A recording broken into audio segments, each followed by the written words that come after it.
Hey everyone, let's talk about love. You know, love is like a really good phone plan. No, seriously, hear me out. The most important feature of all, that unlimited data of trust. Trust. This is the foundation. Without it, how can you chat, video call, or share memes with your special someone? The connection is just gone. Trust is what allows you to feel safe and secure. It's the feeling that no matter where you are or who you're with, your special someone has your back. It's the invisible string that keeps your hearts connected, even if there's good signal or not. So, when trust is complete, it feels amazing. It's like you're on 5G in a place where no one else is around. The connection is super fast and super clear. You can be your true self, your unkabuggable self, without any fear of being judged or misunderstood. You don't have to second-guess their words or secretly check their phone, which is a major no-no, by the way. You just know, deep in your heart, that you are their one and only. That kind of peace of mind is priceless. It's the ultimate luxury in any relationship, more valuable than any fancy dinner or expensive gift. But what happens when that unlimited data plan suddenly gets a cap? Or worse, gets disconnected without any warning?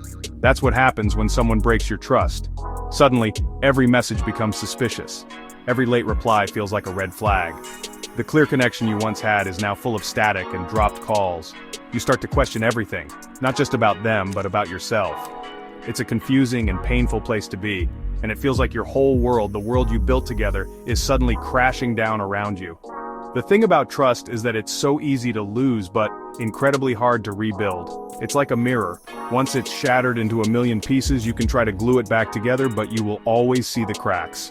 The reflection will never be the same again. And that's the painful truth. Building that trust took months, maybe even years of shared moments, laughter, and promises. It's the very soul of the relationship. To have it broken is to have a part of you stolen, leaving you feeling empty and wondering where to even begin picking up the pieces. So here we are, the dreaded thing happened. Your ex found someone new. And to make things more complicated, maybe they found that person while you were still together. Ouch, the collision is real. Suddenly you're not just dealing with a breakup, you're dealing with a third party. It's a messy, chaotic, and downright heartbreaking situation. It's like watching a TV drama, only this time you're the main character, and the plot twist is painful. You feel betrayed not just by your ex, but by the situation itself. The story you thought was yours now has a new character you never wanted. It's completely normal to feel a storm of emotions brewing inside you. Anger, sadness, confusion, all of that is valid. You might feel angry at your ex for breaking their promises. You might feel sad about the future you lost. You might even feel a little bit of anger towards the third person. Your heart feels like it's been put into a blender and switched to the highest setting. One moment you're crying your eyes out, the next you're scrolling through their pictures trying to understand what happened. This emotional roller coaster is a normal part of the process. Don't fight it, just allow yourself to feel. Let's be honest, it's confusing. You ask yourself a million questions. What does she have that I don't? Was I not enough? Were all those years a lie? These questions can haunt you day and night. They chip away at your self-esteem and make you doubt your own worth. It's a very human reaction to try and make sense of something that feels so senseless. You're trying to find logic in a situation that was born from a lack of respect and honesty. But please, listen to me. Their choices are not a reflection of your value. I'll say it again, their choices are not about you. This is the part where you feel completely lost. Your plans, your dreams, everything you built with that person now feels like a distant memory from another life. It's like you were driving on a familiar road, and suddenly, the road is gone. You're left standing at a cliff, with no map and no idea where to go next. The world you knew has been turned upside down, and it's okay to feel disoriented. It's okay to not have the answers right now. The most important thing is to remember to be kind to yourself during this incredibly difficult time. You are wounded and wounds need time to heal. Spoiler, not you. In situations like this, it's so easy to play the blame game. Your mind wants to find a villain. It's natural to point fingers at your ex. Or maybe you focus all your anger on the third party, the other person. You stalk their social media, you pick apart their every post, and you might even be tempted to send them a message. You think, if it weren't for her, we would still be together.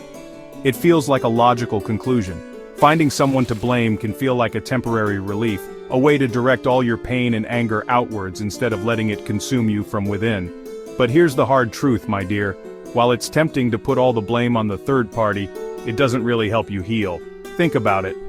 The third person did not make a promise to you. They didn't share years of history with you. They didn't whisper, "I love you" in your ear. The person who had a commitment, the person who was supposed to protect your heart, was your partner.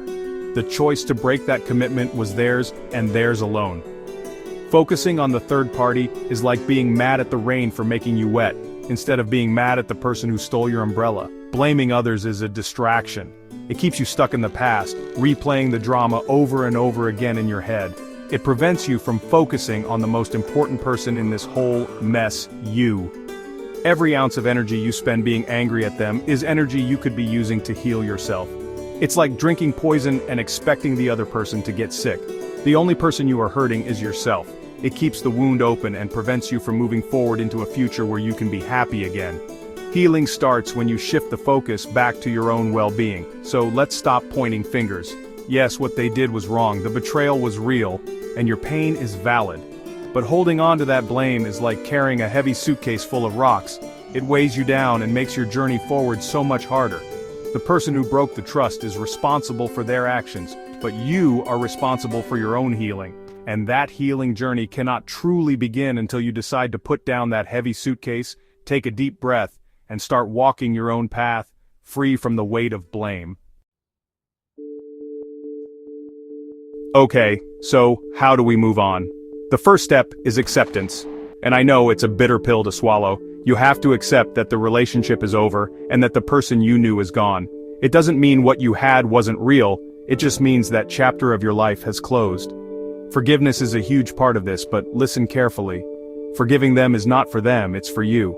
It's about releasing the anger and resentment that chains you to the past. It's you saying, "What you did hurt me, but I will not let it define my future." It's the ultimate act of self-love. Next, it's time to rediscover the most unkaboggable person you know, yourself. Remember all the things you loved to do before the relationship. Go do them.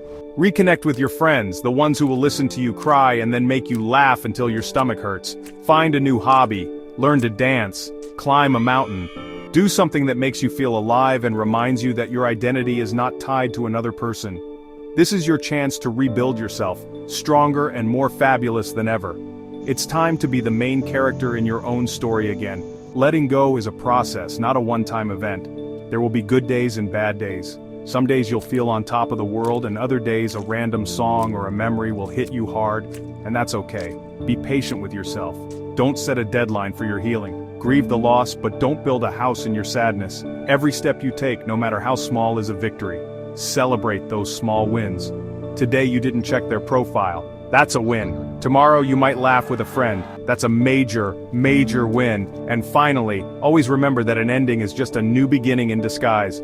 The universe closed a door because it knows you deserve something better. It's clearing the path for a love that is honest, true, and built on a solid foundation of trust. Your heart, even though it's been broken, is capable of loving again. You are not damaged goods. You are a survivor. You are wiser, stronger, and more aware of what you want and deserve. So hold your head high, fix your crown, and get ready for the next beautiful chapter. Because trust me, the best is yet to come. That's it. Boom!